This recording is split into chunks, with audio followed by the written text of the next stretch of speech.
Hello everyone, welcome back to Swaraya YouTube channel. Alright guys, so yeah, in this video I would like to share you a tutorial on how to turn on fingerprint feature on Samsung Galaxy A56. Alright guys, so yeah, for those of you who want your cell phone security to be high, then one way is to activate biometrics, namely the fingerprint feature that make it easier for us to unlock the screen or lock the application by using fingerprint. So it can increase the security of our cell phones so that they are not easily hacked by others.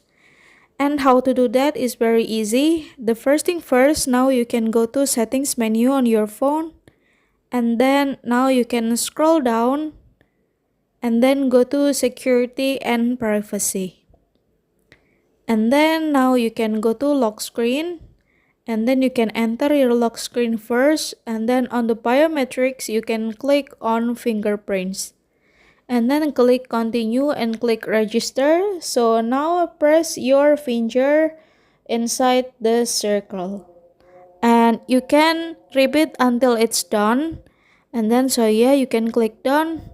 Okay, as a result, now we're gonna try it together. So yeah, the fingerprint now it's work. Alright guys, so yeah, here's the tutorial on how to turn on fingerprint features on Samsung Galaxy A56, and thank you so much for watching.